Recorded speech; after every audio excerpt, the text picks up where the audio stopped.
उमेदवारी अर्ज दाखल करण्याच्या शेवटच्या दिवशी म्हणजे मंगळवारी विदर्भात तिकीट वाटपावरून चांगलाच गदारोळ झाला। तिकीट वाटप आणि ते मिळवण्यासाठी पक्षाने इच्छुकांना चांगलीच दमछाक करावी लागली। काहींनी नाराजी व्यक्त करत थेट बंडखोरीचा निर्णय घेतला। यातच भाजपने पैसे घेऊन तिकीट वाटप केल्याचा खळबळजनक आरोप भाजप महिला मोर्चाच्या महिला उपाध्यक्षा श्रद्धा गेहलोत यांनी केला।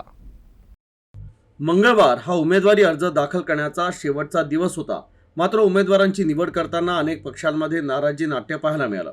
अशातच अमरावतीत तिकीट वाटप करताना भाजपलाही तारेवरची कसरत करावी लागली। त्यामुळे अनेक कार्यकर्ते दुखावले गेले, तर काही कार्यकर्ते प्रचंड नाराज असून काहींनी बंडखोरी देखील केली आहे। मात्र भाजपच्या महिला मोर्चाच्या उपाध्यक्षा श्रद्धा गेहलोत यांनी भाजपवर गंभीर आरोप केले। भाजपमध्ये कार्यकर्त्यांना न्याय मिळत नाही।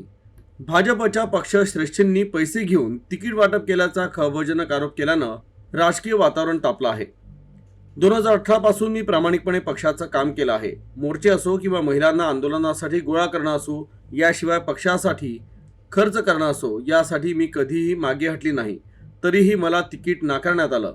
भाजप ही कार्यकर्त्यांची पार्टी आहे असं म्हणतात, मात्र कार्यकर्त्यांनाच इथे न्याय मिळत नाही। पक्षात नवीन लोक आले आहे आणि अशा नवीन लोकांना तिकीट दिली आहे। आता आमच्यासारख्या लोकांनी काय करायचं असा सवाल त्यांनी उपस्थित केला आहे। मोर्चे असो किंवा आंदोलन असो, काही पक्षाचं काम असो, मी प्रामाणिकपणे काम केलेलं आहे। आणि महिला आणणं असो का पार्टीसाठी खर्च करणं असो, मी याच्यासाठी कधी माघारी घेतली नाहीये। तरी माझ्यासोबत असं करण्यात आलंय, याची मला खूप खंत आहे।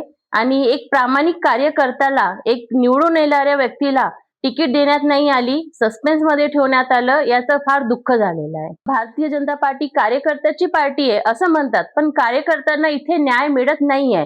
जे नवीन लोक आले आहेत, जे कार्यकर्ते आहेत, त्यांच्या बायकोंना तिकीट देण्यात आले आहे। नवीन चेहरे जे कधी पार्टीमध्ये कधी महिला मोर्चे दिसले नाही, अशा व्यक्तींना तिकीट वाटप करण्यात आली आहे।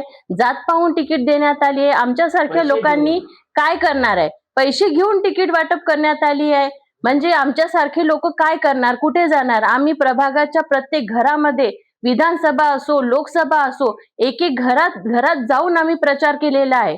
बूथचे कामे आम्ही रात्रभर जागून कामं केलेले आहे, तरी आमच्यासोबत असा अन्याय झालेला आहे। तर यासाठी तर मला खूप दुःख आहे।